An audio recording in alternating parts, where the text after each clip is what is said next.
పూర్తి వివరాలు చూసే ముందు మా ఛానల్ ని సబ్స్క్రైబ్ చేయడం శ్రీ పరిహారం ప్రేక్షకులకు నమస్కారములు. ఈ మధ్య చాలా మందికి వివాహం ఆలస్యం కావడం, వివాహానికి చాలా సమస్యలు రావడం, చాలామంది యువత చదువు ఉద్యోగంతో వయస్సు దాటిపోతూ వివాహం చాలా ఆలస్యం అవుతుంది. అయితే కొందరు ఎంత ప్రయత్నం చేసినా వివాహం కాకపోవడం, 27, 30, 35, 36 ఇంకా ఎక్కువగా వయసు అయిపోతున్నా వాళ్ళు ఎంత ప్రయత్నం చేసినా కూడా వివాహం కాకపోవడం.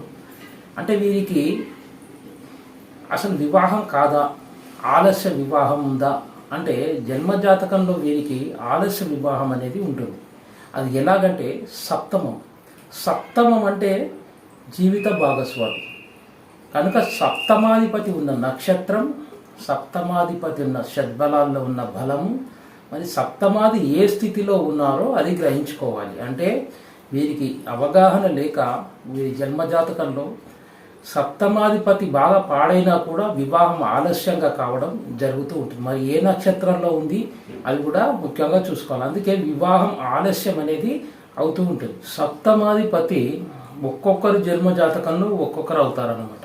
అంటే సింహానికి శని, కన్యకు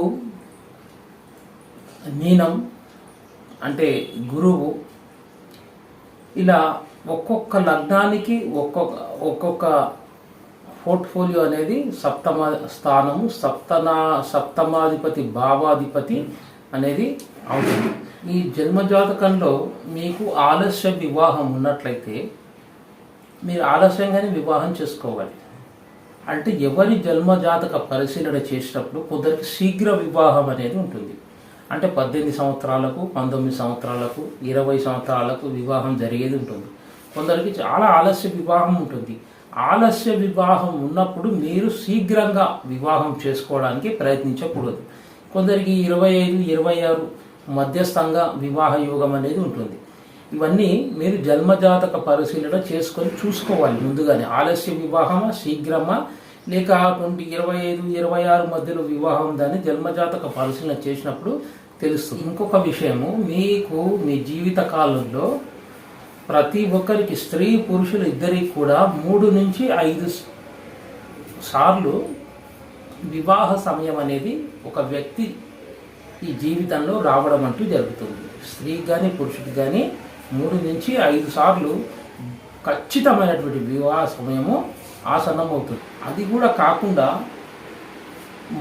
వివాహ సమయం రాకుండా ఉండటానికి కూడా అలాంటి సమయాలు కూడా రావడం అంటూ జరుగుతాయి. ఇవి మీరు గుర్తుంచుకోండి. వీటితో పాటు వివాహం చేయకూడని సమయాలు కూడా వస్తాయి. అంటే ఆ సమయంలో మీరు వివాహం చేసుకోకూడదు. ఆ సమయాన్ని కూడా మీరు జన్మజాతకాన్ని బట్టి పరిశీలించుకోవాలి.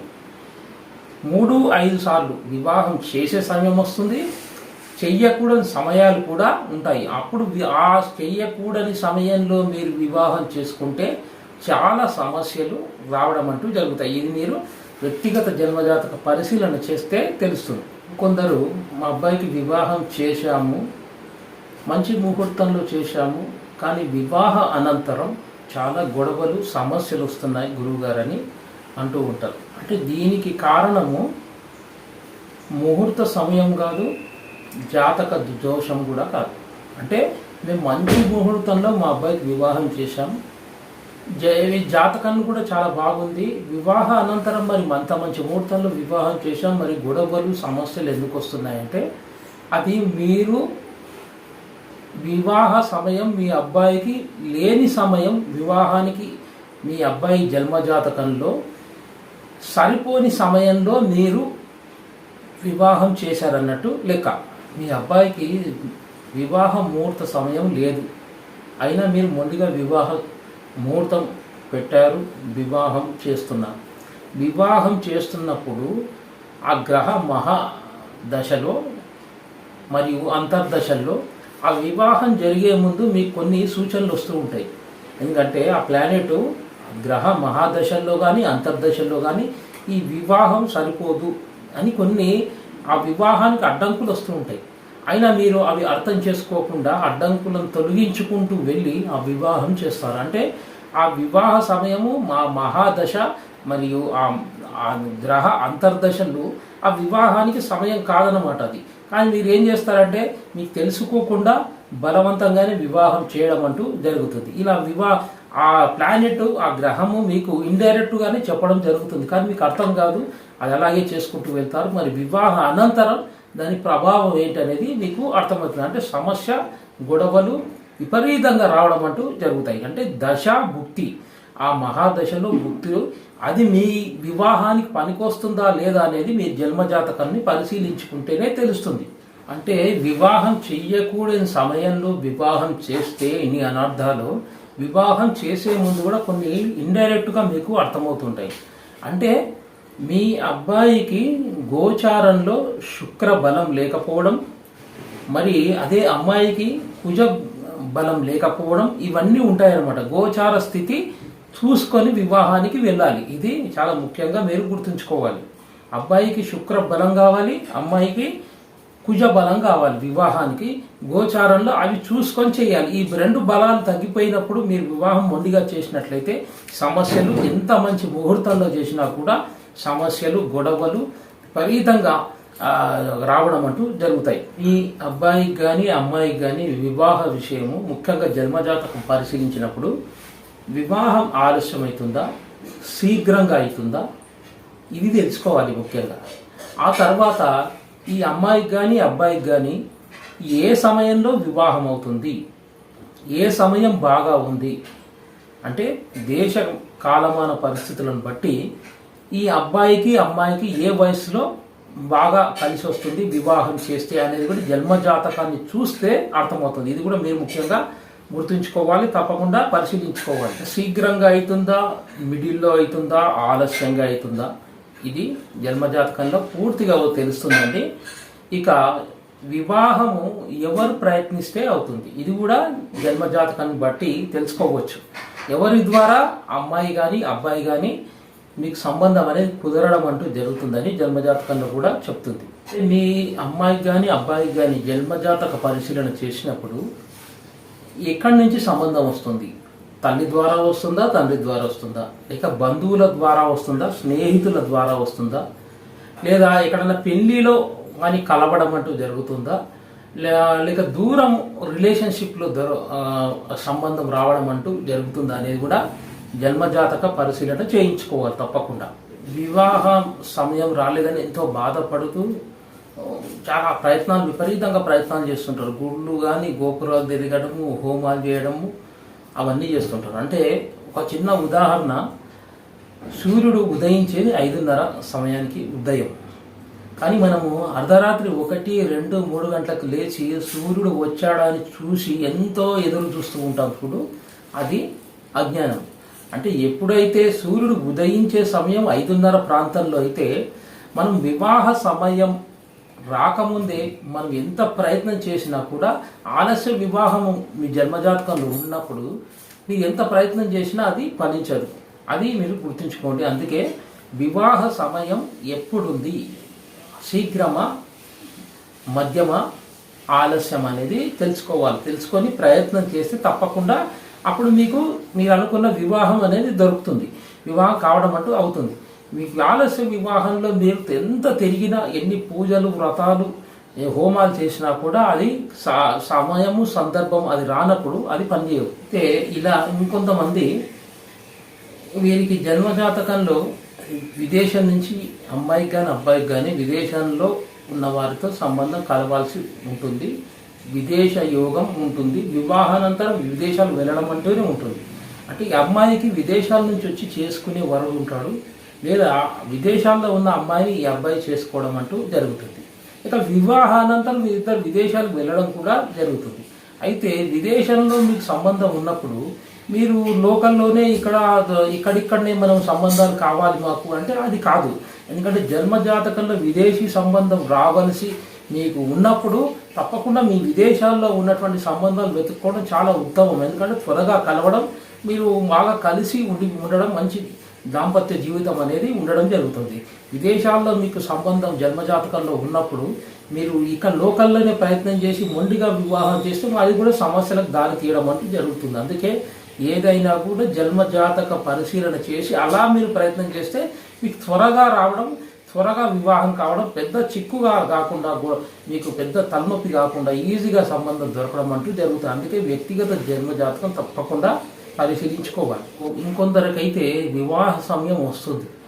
వివాహ సమయం వచ్చినప్పుడు మీరు అమ్మాయి బాగుండాలి, ఆస్తి బాగుండాలి, కుటుంబం బాగుండాలి, వివాహ అనంతరం మా జీవితం చాలా బాగుండాలి అని ఎన్నో ఆప్షన్స్ పెడుతుంటారు. అమ్మాయి బాగా చదవాలి, చాలా అందంగా ఉండాలి అని చెప్పేసి ఇలాంటివన్నీ పెట్టి వివాహ సమయాన్ని జాప్యం చేయడం, వివాహ సమయం వెళ్ళిపోవడం, వివాహం వెళ్ళిపోయిన తర్వాత ఆలస్యంగా వివాహం కావడం, ఆలస్యంగా కూడా అప్పుడు వీళ్ళు రాజీకి వచ్చినా కూడా అమ్మాయి దొరకకపోవడం అంటూ జరుగుతాయి. అందుకే వివాహ సమయంలో మీరు ఎక్కువ ఆప్షన్స్ పెట్టకుండా అమ్మాయి పర్వాలేదు బాగుంది అంటే మీరు వివాహం చేసేసుకోవడమే చాలా ఉత్తమమైన పద్ధతి. మీ జన్మజాతకంలో మీకు ప్రతి వ్యక్తికి 3 నుంచి 5 సార్లు ఒక వివాహ సమయం వచ్చినప్పుడు దాన్ని తప్పకుండా వినియోగించుకోవాలి. లేకుంటే ఈ మీరు ఎన్నో రకాలుగా ఎంతో అందంగా ఉండాలి, అబ్బాయి డాక్టర్ అయ్యే ఉండాలి, ప్రభుత్వ ఉద్యోగస్తుడై ఉండాలి, అమ్మాయి చదువుకోవాలి, మంచి పొడగరై ఉండాలి అని ఇలాంటివన్నీ మీరు పెట్టుకుంటే వివాహ సమయం దాటిపోయి మీకు చాలా ఆలస్యం వివాహం కావడం, అంటే ఎక్కువ లాంగ్లో వెళ్ళిపోవడం, 35, 40లోకి వెళ్ళినా కూడా అప్పుడు మీరు ఎన్ని లేకుండా స్త్రీ అయితే చాలు నేను వివాహం చేసుకుంటా అన్నప్పుడు అప్పుడు దొరకకపోవడం అంటూ జరుగుతుంది. ఎందుకంటే వివాహ సమయం వచ్చినప్పుడు మీరు తప్పకుండా వివాహం చేసేసుకోవాలి. ఎందుకంటే మళ్ళీ ఆ సమయం అనేది రాదు. ఆ ప్లానెట్స్ మరి దశ భుక్తి మరి ఏ దశ నడుస్తుంది, ఎలాంటి కాంబినేషన్ ఉంది అన్నప్పుడు మీ వ్యక్తిగత జన్మజాతకం చూసినప్పుడు తెలుస్తుంది. మరి ఆ ప్లానెట్స్ సహకరించినప్పుడు వివాహ సంబంధం వస్తుంది. అంటే మీరు ఇన్ని ఆప్షన్స్ పెట్టినప్పుడు ఆ వివాహం కాకుండా పోవడం అంటూ జరుగుతుంది. కనుక మీరు ఏదో దానికి రాజీ పడి చేసుకుంటే చాలా బాగుంటుంది. ఇది గుర్తుంచుకోండి. ఆ సమయంలో మీ ప్రయత్నం ఎలా ఉంది, మీ ప్రయత్న లోపం ఏమైనా ఉందా అనేది కూడా తెలుసుకోవాలి. అందుకే వివాహ ఆలస్య వివాహానికి విఘ్నేశ్వరుని ఆరాధన, వినాయకుని ఆరాధన, వినాయకుని అష్టోత్తర నామావళి, వినాయకుని ఎక్కువ ఆరాధించడం ద్వారా మీ ప్రయత్న లోపం కలగకుండా త్వరగా వివాహానికి చాలా అనుకూలమైన సమయం అంటూ రావడం జరుగుతుంది. అందుకే ఆలస్య వివాహం అవుతుంది, ఎంత ప్రయత్నం చేసినా కూడా కావడం లేదంటే వినాయకుని ఆరాధన తప్పకుండా చేయండి.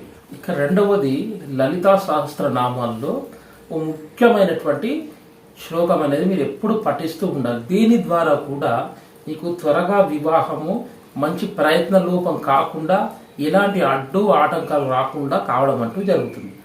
ఓం కామేశబద్ధ మాంగళ్య సూత్ర శోభిత కందరాయే నమః అనేది ఈ శ్లోకాన్ని మీరు నిత్యము పఠిస్తూ ఉండడం ద్వారా స్త్రీలు కానీ పురుషులు కానీ ఈ త్వరగా వివాహానికి చాలా మీకు బాగా సహకారం దొరుకుతుంది. మంచి వివాహం త్వరగా కావడం అంటూ జరుగుతుంది. లలిత సహస్రాలు ఈ శ్లోకాన్ని మీరు నిత్యం పఠిస్తూ ఉన్న పార్వతీ పరమేశ్వరులు వివాహ ఘట్టాన్ని మీరు ఇమాజినేషన్ అంటే ఊహిస్తూ ఉండాలి. మహాశివుడు పార్వతీదేవికి మంగళసూత్రం కట్టడం, చుట్టూ దేవతలు పూల వర్షం కురిపిస్తూ ఉన్నటువంటి ఇమాజినేషన్ మీరు ఎప్పుడైతే చేస్తారో ఇది బాగా పనిచేస్తుందండి. ఇది చాలా బాగా పరిహార శాస్త్రంలో ఉంది. మీరు ఈ ఇమాజినేషన్ వివాహం అవివాహితులైన స్త్రీ పురుషులు మీరు ఈ ఇమాజినేషన్ మీరు చేసుకోండి, అది బాగా లింక్ అవుతుంది, త్వరగా మీకు వివాహం కావడం అంటూ జరుగుతుంది.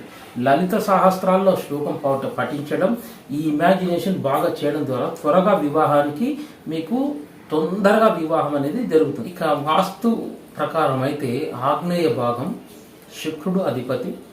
ఆగ్నేయ భాగంలో గ్రీన్ కలర్ బల్బు వెలిగించండి. అక్కడ ఏమైనా ఆగ్నేయంలో మరి బాత్రూమ్లు కానీ ఏమైనా ఉన్నట్టయితే మన కేతు అక్కడ స్థానం సంపాదించినట్టు. కాబట్టి ఆగ్నేయంలో గ్రీన్ బల్బు తప్పకుండా వెలిగించండి. ఆగ్నేయంలో ఏమైనా పొరపాట్లు జరిగినా కూడా వివాహానికి ఆలస్య వివాహం కావడానికి చాలా ముఖ్య కారణాలు అవి. ఆగ్నేయం కూడా బాగా పాడైనా ఏదైనా కొద్దిగా దెబ్బతిన్నా కూడా ఆలస్య వివాహానికి చాలా కారణాలు అవుతాయి. కాబట్టి ఆగ్నేయంలో గ్రీన్ బల్బ్ పెట్టడం ద్వారా చాలా వరకు మీకు త్వరగా వివాహం కావడానికి బాగుంటుంది. ఎందుకంటే కలత్రకారకుడు శుక్రుడు ఆగ్నేయంకు అధిపతి వాస్తులో, ఇది గుర్తుంచుకోండి. అంటే ఆగ్నేయంలో బాత్రూమ్ రావడం, అక్కడ బాత్రూమ్కు ఈ దానికి కేతువు ప్రధాన కారకుడు. అంటే శుక్ర కేతువుల కలయిక అనేది జన్మ జాతకంలో జరగద్దు, మరి వాస్తులో కూడా ఆగ్నేయంలో అధిపతి శుక్రుడు అవుతాడు, మరి అక్కడ బాత్రూమ్ వచ్చినప్పుడు కేతువు కూడా కలవడం అంటూ జరుగుతుంది. ఈ కాంబినేషన్ కూడా, ఈ కలయిక వల్ల కూడా ఆలస్య వివాహం కావడం అంటూ జరుగుతాయి. ఇలాంటి ఈ వాస్తు దోషాలు కూడా జన్మజాతకంలో సప్తమ భావం యాక్టివేట్ కాకపోవడం, ఇలాంటివన్నీ ఈ సమస్యలు అనేవి వస్తుంటాయి. ఆలస్య వివాహానికి రుక్మిణి శ్రీకృష్ణుల కళ్యాణం చేయించడం చాలా మంచిది పరిహారం. త్వరగా వివాహం కావడానికి చాలా సులువైన మార్గం అన్నమాట. రుక్మిణి కళ్యాణం చదవడం కూడా అవివాహితులు వివాహం కాకుండా ఉండిపోయిన వాళ్ళు రుక్మిణి కళ్యాణం చదవడం, రుక్మిణి శ్రీకృష్ణుల వివాహం చేయించడం కూడా మీకు ఆలస్య వివాహానికి సప్తమాధిపతి యాక్టివేట్ అనేది జరుగుతుంది. ఈ త్వరగా వివాహం అంటూ జరుగుతాయి. అంటే అండి, వివాహం ఆలస్యం అవుతుంది అంటే ఎంబడే మీరు జన్మజాతక పరిశీలన చేసుకొని, ఇక రెండవది దానికి పరిహారాలు కానీ, ఈ ద్వికలత్ర యోగం ఉన్నప్పుడు అర్క వివాహం కానీ, ఇలాంటివన్నీ జ్యోతిష శాస్త్రంలో చెప్పబడింది. కాబట్టి మీరు అర్క వివాహాలు అవి చేసుకోవాలి. కుంభ వివాహాలు స్త్రీలకైతే కుంభ వివాహాలు, పురుషులకైతే అర్క వివాహాలు అవి చేసుకోవడం. ద్వికలత్ర యోగం అనేది ఉన్నట్లయితే అలా చేసుకోవాలి. ఇక వివాహ సమయం ఎప్పుడుంది చూడాలి. ఈ శీఘ్రంగాన, మధ్యమంలోన, ఆలస్యమన ఇది చూడాలి. చూసిన తర్వాత నేను చెప్పినటువంటి లలిత సహస్రనామాల్లో ఆ శ్లోకాన్ని పఠించడం, శివపార్వతుల వివాహాన్ని ఇమాజినేషన్ బాగా చేసుకోవడం, ఈ ఆగ్నేయం ఏమైనా దెబ్బతిందా చూడాలి. అక్కడ గ్రీన్ కలర్ లైట్ మీరు వెలిగిస్తూ ఉండండి. ఆగ్నేయంలో బాత్రూమ్లు ఉన్నా కూడా ఆలస్య వివాహానికి, వివాహ అనంతరం గొడవలు రావడానికి ఇలాంటివన్నీ వస్తూ ఉంటాయి. అంటే మీ వ్యక్తిగత జన్మజాతక పరిశీలన చేసినప్పుడు తెలుస్తుందండి. ఆలస్య వివాహం అయినప్పుడు మీరు శీఘ్రంగా వివాహం చేస్తే అది బెడిసికొడుతుంది. ఎందుకంటే ఆలస్య వివాహం అయిన వాళ్ళు ఆలస్యంగానే వివాహం చేసుకోవాలి. అప్పుడే ఆ ప్లానెట్స్ అంటే ఆ దశ అంతర్దశలు బాగా కలిసి వస్తాయి అన్నమాట. ఆలస్యంగా వివాహం చేసిన తర్వాత కూడా జీవితం ఎంతో బ్రహ్మాండంగా ఉంటుంది. శీఘ్రంగా వివాహం మొండిగా చేసినట్లయితే ఆటంకాలు వచ్చినా కూడా మీరు వాటిని పట్టించుకోకుండా అలాగే వివాహం చేస్తే ఎంత మంచి ముహూర్తంలో చేసినా కూడా బెడిసి కొట్టడం, సమస్యలు తీసుకురావడం తలనొప్పిగా మారుతుంది. అందుకే మధ్యలో మిడిల్లో వివాహం అయ్యేది, మిడిల్లోనే మీరు ప్రయత్నాలు చేయండి. అందుకే మనిషికి వచ్చే 3-5 ఆ సమయాల్లో వివాహం చేయండి. చేయరాని సమయంలో వివాహాలు చేసి చాలా సమస్యలు తీసుకురావడం, మీకు సమస్యలు తెచ్చిపెట్టుకోవడమే అవుతుంది. కాబట్టి వ్యక్తిగత జన్మజాతకంలో ఎలా ఉందో అలా మీరు ఫాలో అయిపోండి. ఎక్కడో విదేశాల్లో మీ సంబంధం ఉంది, మీరు ఇక్కడ ప్రయత్నం చేస్తే కాదండి, మీరు విదేశాల్లో ప్రయత్నం చేయండి, అది సక్సెస్ అవుతుంది. అది ఇక్కడే సంబంధం ఉంది కానీ విదేశాల్లో మీరు ప్రయత్నం చేస్తే అలా బలవంతంగా చేసిన పని ఫెయిల్ కావడము, డైవర్స్ కావడం ఇలాంటివన్నీ జరుగుతాయి. అందుకే వ్యక్తిగత జన్మజాతక పరిశీలన చేసుకొని ఎలా ఉంది, పొజిషన్ ఎలా ఉంది, ఆలస్యంగానే అవుతుందా, మధ్యలో అవుతుందా, శీఘ్రంగా అవుతుందా, అవి చూసుకోవాలి. ఈ ద్వికలత్ర యోగం ఏమైనా ఉంటే అలాంటి అర్క వివాహాలు, కుంభ వివాహాలు అవి చేసేసుకుంటే అవి, ఎందుకంటే మన పూర్వ జన్మానుసారం వచ్చిన కర్మానుసారం ఈ గ్రహాలు ఇలా ఏర్పడతాయి. అందుకే పూర్వజన్మలు చేసిన కర్మకున్న ఫైల్ మనం ఇక్కడ కట్టుకున్నట్లయితే వివాహ అనంతరం చాలా బాగుంటుంది. వివాహానికి వ్యక్తిగత జన్మజాతక పరిశీలన చేసుకొని మీరు ముందుకు వెళ్ళండి. మీరు లేదా డైరెక్ట్గా వెళ్ళి ఈ ఆలస్య వివాహం నుండి త్వరగా వివాహం చేసి చాలా సమస్యలు తెచ్చుకోవడం జరుగుతుంది. కాబట్టి అందుకని వీడియో చేయడం జరిగింది. సర్వేజన సుఖినో భవంతు.